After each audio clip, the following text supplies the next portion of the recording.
April 5th, 2016.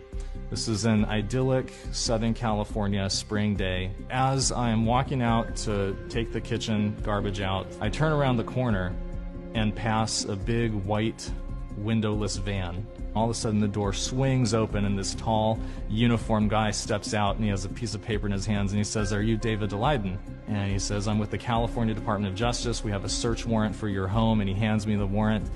And I think to myself, oh gosh, you know, what's going to happen next? So about 5 or 6 California DOJ agents started stomping through my apartment, the other 5 of them standing on the lawn outside. Some of them were armed with AR-15s, some of them had canine dogs with them.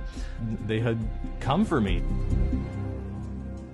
In 2013, I began and orchestrated an almost 3-year-long, very in-depth, comprehensive investigative journalism study about the harvesting and trafficking of body parts from late-term abortions. There's multiple violations and multiple issues that you very quickly start to learn about when you look into it. There's the basic problem of selling body parts, where you're basically creating a system, creating transactions, creating business relationships that incentivize the objectification and the destruction of human beings in order to keep the business going.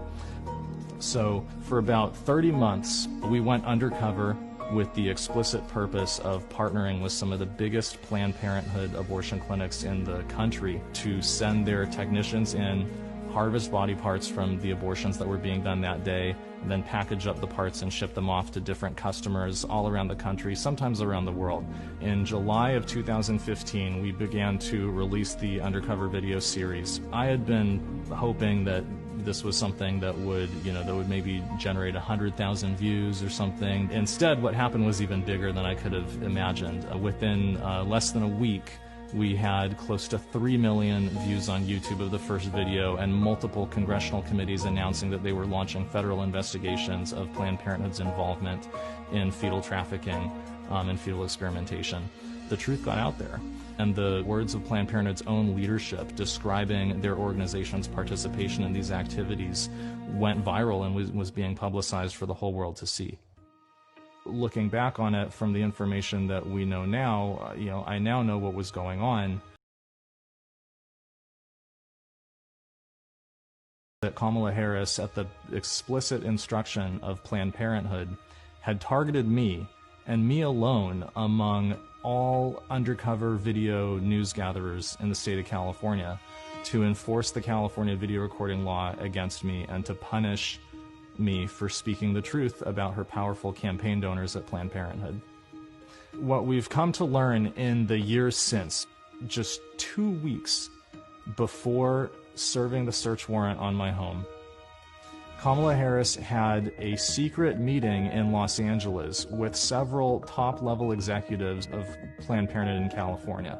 We then found out from the California DOJ investigator reports that Planned Parenthood's top lawyer in California had specifically instructed the California DOJ agents that Planned Parenthood wanted the video equipment and the computers that I was using to publish the videos to be seized, in order to shut me up, in order to prevent me from continuing to publish the truth about Planned Parenthood's involvement in fetal trafficking, and in order to punish me for speaking out with a message that was disfavored by Planned Parenthood and by Kamala Harris in the state of California. I think what people have to understand about organizations like Planned Parenthood and about their political backers like Kamala Harris is that they're shameless, and they will do whatever they have to do in order to promote their agenda. They'll say whatever they have to say, and they are not afraid to use every bit of power at their disposal to force their agenda through.